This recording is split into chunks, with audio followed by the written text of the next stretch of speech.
Selamat pagi, Shalom Bapak Ibu yang kasih Tuhan.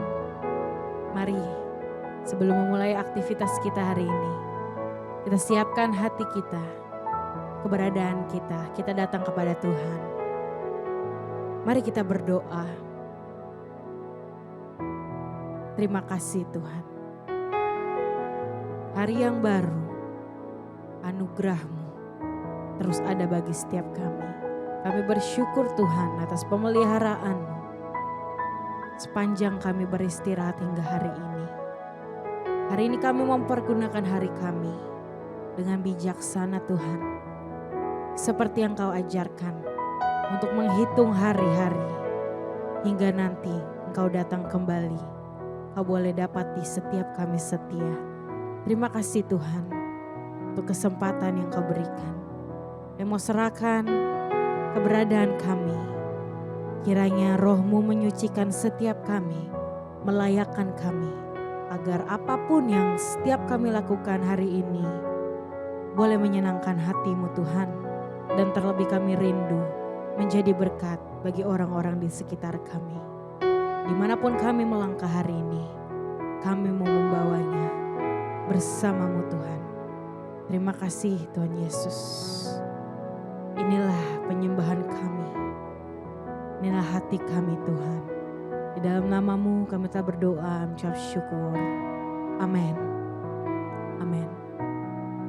Sebab hanya dekat dengan Engkau saja Tuhan, kami boleh memperoleh ketenangan.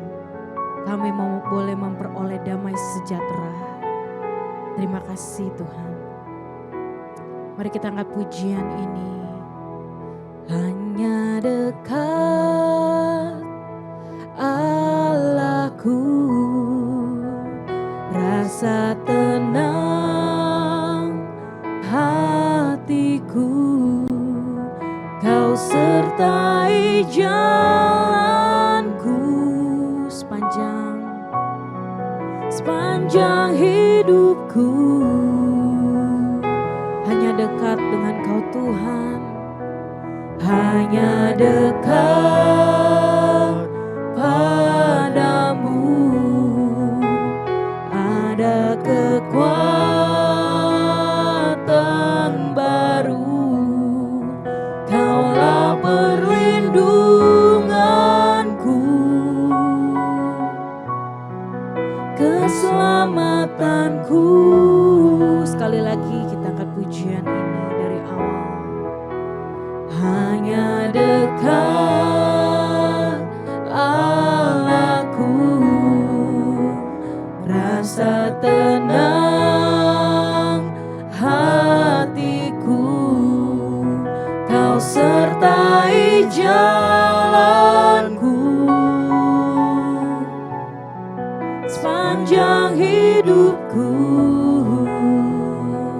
Hanya dekat Kau Tuhan. Hanya dekat padamu ada kekuatan baru. Kaulah perlindunganku, keselamatanku.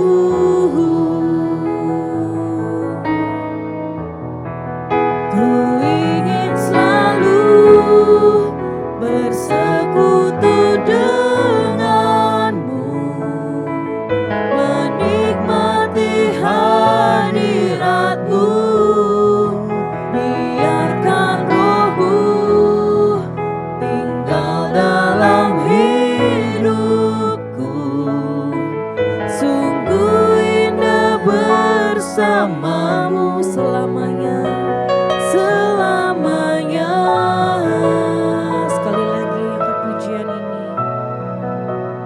Hanya dekat Allahku, rasa tenang hatiku, Kau sertai jalanku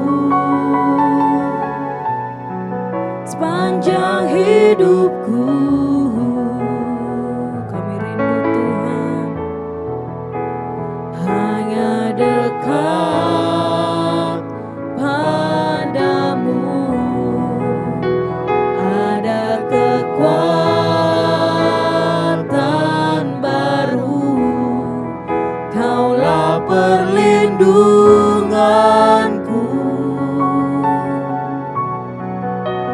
keselamatanku.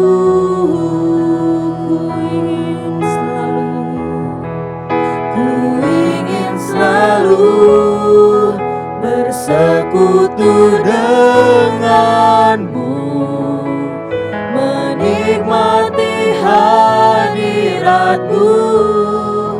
Biarkan rohmu tinggal dalam hidupku. Sungguh indah bersamamu. Ku ingin selalu bersekutu denganmu, menikmati hadiratmu. Biarkan rohmu tinggal dalam hidupku. Sungguh indah bersamamu.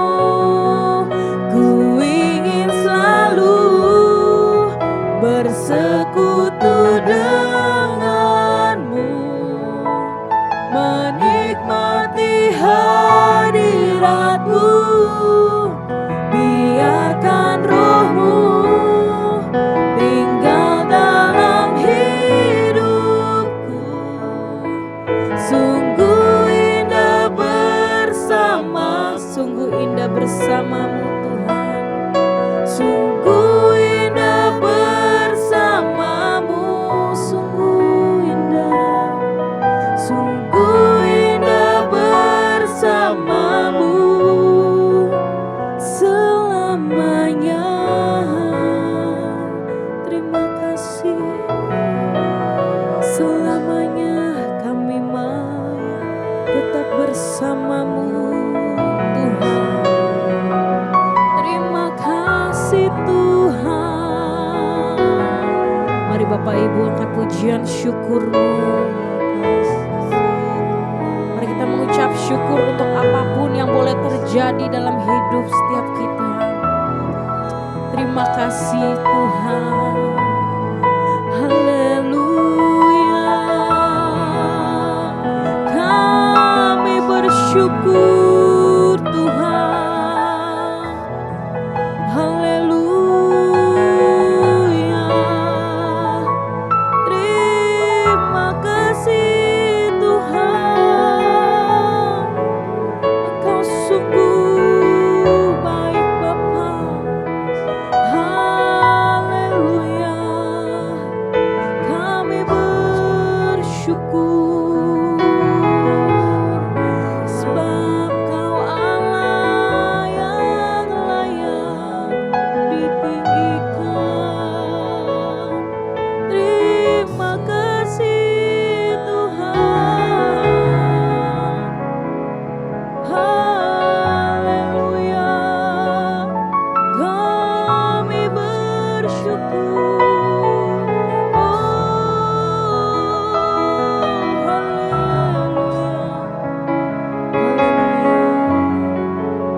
Terpuji-pujilah Kau Tuhan. Di atas segala pujian kami, dan terlebih kami rindu Engkau juga dimuliakan dalam hidup kami Tuhan. Terima kasih Tuhan. Mari Bapak Ibu, saya mengundang segenap jemaat untuk berdoa pribadi lepas pribadi. Mari kita naikkan doa kita masing-masing. Terima kasih Tuhan.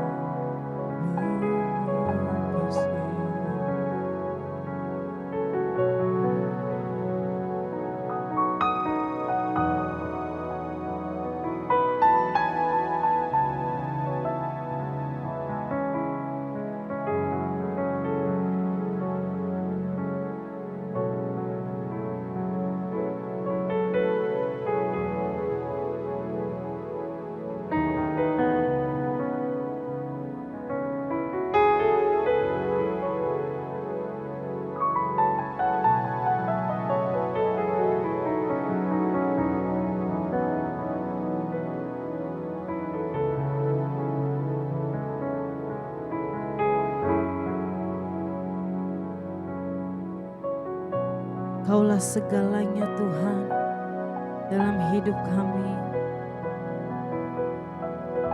Kami butuh Engkau Tuhan. Tanpamu kami harusnya binasa. Tapi karena kasih-Mu, Kau boleh menyelamatkan setiap kami. Terima kasih ya Tuhan. Terima kasih. Kau Bapa yang mengasihi kami.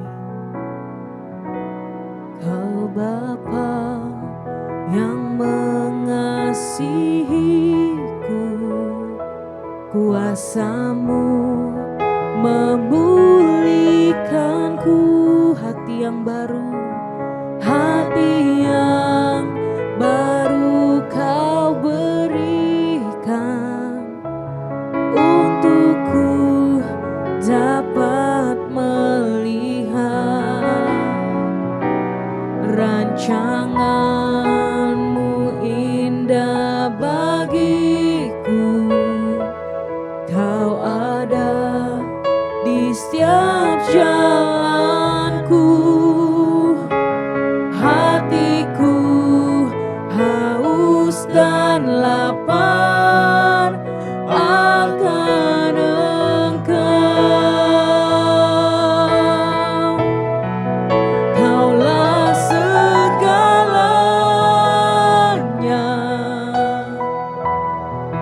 di dalam hidupku.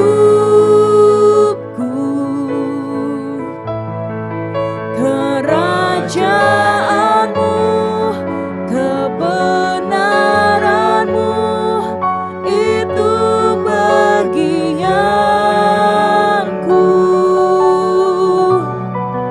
Kaulah yang ku pandang selama hidupku, mengasihi-Mu, memuliakan-Mu, Bapa dan Rajaku. Sekali lagi kita angkat pujian ini dengan ketulusan hatimu. Mari katakan, Kau Bapa, Kau Bapa yang mengasihiku, kuasa-Mu memulihkanku, hati yang baru Kau berikan untukku dapat melihat rencana-Mu indah bagiku. Kau ada di setiap jalanku, hatiku haus dan lapar akan Engkau. Kaulah segalanya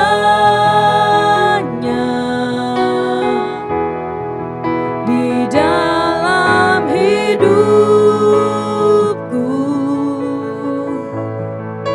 Kerajaan-Mu, kebenaran-Mu, itu bagianku. Kaulah yang ku pandang selama hidupku, mengasihi-Mu, memuliakan-Mu, Bapa dan Rajaku. Sekali lagi, Kaulah segalanya di dalam hidupku. Kerajaan-Mu, kebenaran-Mu,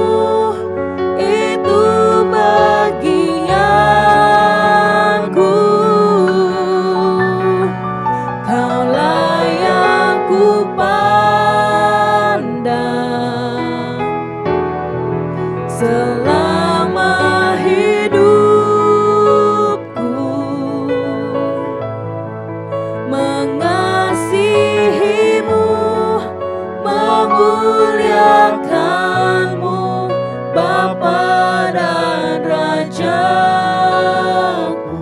Mengasihi-Mu, mengasihi-Mu, mengasihi-Mu Tuhan, mengasihi-Mu, memuliakan, mengasihi-Mu, mengasihi-Mu, memuliakan-Mu,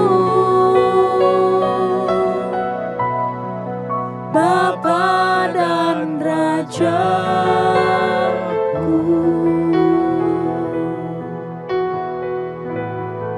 Amin. Amin.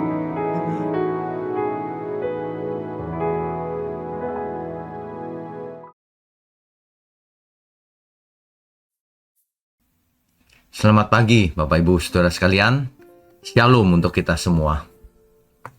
Saudara, di dalam hidup ini kita harus jujur bahwa setiap kita pernah mengalami sesuatu yang tidak enak, masuk ke dalam penderitaan, baik itu karena kesalahan kita maupun bukan karena salahnya kita. Ada orang yang jahat, yang berbuat jahat kepada kita.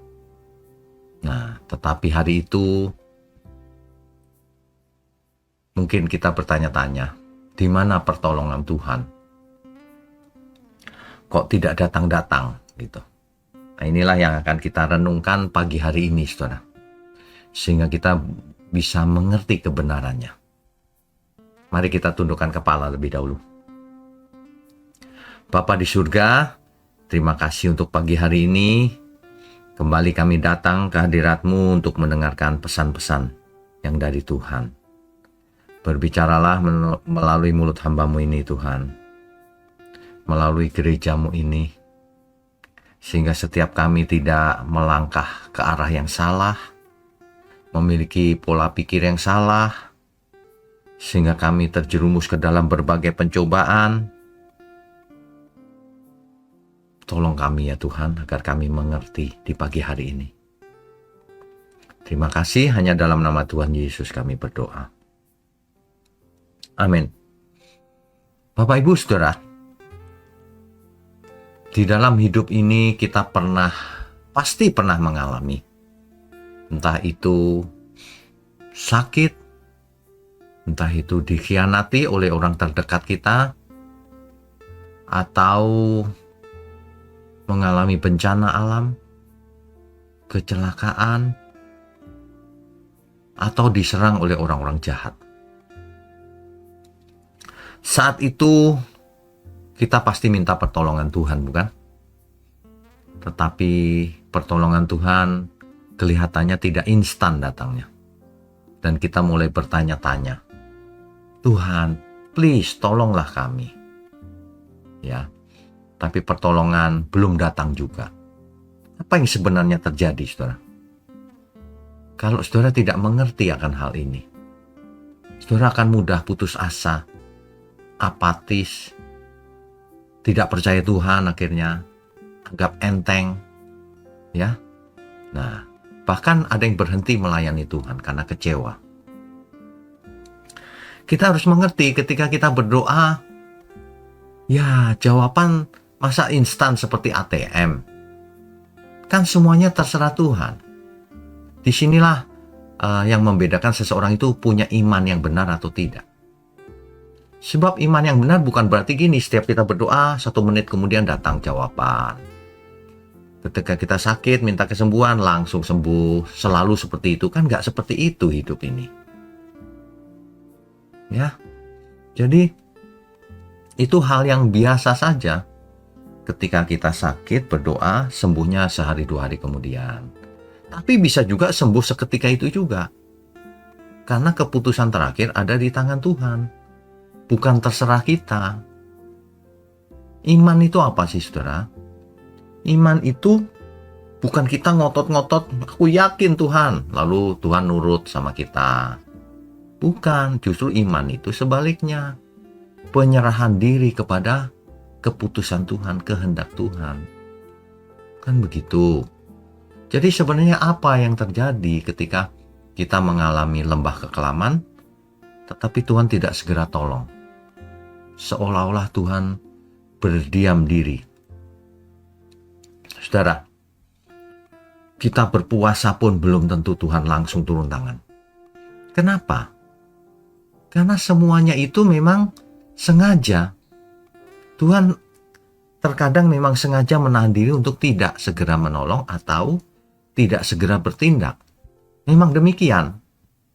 Ya, kenapa begitu? Kok kita tidak lihat tiba-tiba terjadi mujizat? Kok kita tidak mendengar suara Tuhan secara audible? Kita tidak merasakan hadiratnya seolah-olah, kan begitu? Lalu tanya, Tuhan kau ada di mana? Mulai meragukan Tuhan. Pertanyaan-pertanyaan seperti ini bukan hanya dilakukan oleh orang dunia loh, saudara, yang tidak percaya Tuhan. Bahkan orang percaya, bahkan tokoh-tokoh di Alkitab juga pernah mengalaminya. Ya, itulah sebabnya kita semua harus belajar dengan benar dan lengkap tentunya. Baca Alkitab yang rajin, mengerti dengan benar. Di dalam Alkitab, diamnya Tuhan ini memakai kata khasah. Khasah ini artinya berdiam diri, tidak bicara apapun. Ya, berdiam diri, menahan diri untuk tidak bicara, untuk tidak bertindak. Khasah itu. Jadi bukan sekedar tidak bersuara. Diam itu bukan hanya tidak sekedar tidak bersuara. Diamnya Tuhan itu bisa berarti Tuhan sedang menahan diri untuk tidak bertindak atau berbicara. Ya. Jadi kalau saudara baca kitab Mazmur pasal 28 ayatnya yang pertama. Pemazmur pun mengalami hal ini, saudara. Ya Tuhan, gunung batuku, janganlah berdiam diri terhadap aku. Di situ pakai kata khasah yang menggambarkan seolah Tuhan tidak menjawab. Seolah Tuhan tidak tahu kemana. Padahal bukan itu artinya. Pemazmur tentu mengerti Tuhan sedang memperhatikannya. Belum bertindak. Ya. Jadi menariknya kata khasah ini juga bisa berarti menahan diri dengan sengaja. Jadi Tuhan menahan diri dengan sengaja untuk tidak turun tangan dalam kasus-kasus tertentu. Nah, inilah yang kita harus mengerti dengan benar supaya tidak tersandung, supaya tidak kecewa. Ya, di dalam kitab Yesaya, pasalnya yang ke-42 ayat 14. Coba kita baca ya, kitab Yesaya pasal 42 ayat 14. Yesaya 42 14. Saya bacakan ya, saudara ya. Aku membisu dari sejak dahulu kala. Aku berdiam diri. Aku menahan hatiku. Itu kata Tuhan, saudara. Menahan diri. Ya. Sekarang aku mau mengerang seperti perempuan yang melahirkan. Aku mau mengah-mengah dan megap-megap. Ini istilah yang seperti orang yang sedang mau melahirkan dengan sekuat tenaga lalu melahirkan. Gitu, ya. Jadi Tuhan berdiam diri itu sedang menunggu waktunya. Ketika waktunya tiba seperti orang melahirkan, lahir. Gitu. Dan itu pasti sesuatu yang indah pada waktunya. Ya. Nah, kalau baca Alkitab harus sesuai konteks ya Bapak Ibu ya. Jadi kalau kita mengerti akan hal ini, mestinya kita tidak perlu khawatir. Hanya saja memang tidak enak ketika kita melewati penderitaan, tapi Tuhan belum bertindak. Itu saja. Ya. Renungan pagi hari ini akan menjadi seri. Jadi saudara ikuti terus. Jangan cuma mendengar sepotong-sepotong. nanti salah mengerti. Jadi Tuhan berdiam diri itu bukan karena lemah tidak berdaya, bukan. Justru Tuhan berdiam diri itu, diamnya Tuhan itu justru ketenangan sebelum ada suatu tindakan yang besar, sebelum waktunya tiba. Sebab waktunya Tuhan bukan waktunya manusia. Ya, seperti ibu yang menahan kontraksi, lalu tiba-tiba terjadi kelahiran. Bisa nggak seorang ibu ingin melahirkan baru 3 bulan? Nggak bisa. Segala sesuatu ada waktunya. Demikian juga kalau kita mengalami hal yang tidak enak, tapi Tuhan sedang berdiam diri. Oh, belum waktunya. Mungkin kalau hamil baru 3 bulan. Gitu. Ya. Jadi poinnya adalah, kalau Tuhan sedang berdiam diri, itu bukan karena Tuhan tidak peduli, bukan karena Tuhan lemah, tidak berdaya, bukan. Karena Tuhan secara sengaja menahan diri untuk tidak bertindak saat itu. Karena waktunya Tuhan indah pada waktunya. Rencananya bukan rencana manusia. Justru berdiamnya Tuhan ini menandakan kesabaran Tuhan. Menahan untuk tidak murka dalam kasus tertentu. Menunda penghakiman. Kemudian menanti waktu yang tepat. Itu saudara sebenarnya. Jadi ketika Tuhan sedang diam, itu artinya Tuhan sedang memberi waktu. Sedang menahan sesuatu terjadi. Sedang mempersiapkan sesuatu, saudara. Dan kita tahu, pasti semuanya itu sesuatu yang sangat baik. Gitu ya, saudara ya. Jadi kalau saudara sedang menderita, apapun masalah saudara pagi ini, ingat, Tuhan sedang berdiam diri. Sedang memperhatikan kita. Apa yang akan kita lakukan? Itu, saudara. Kita akan lanjutkan dengan renungan berikutnya besok pagi.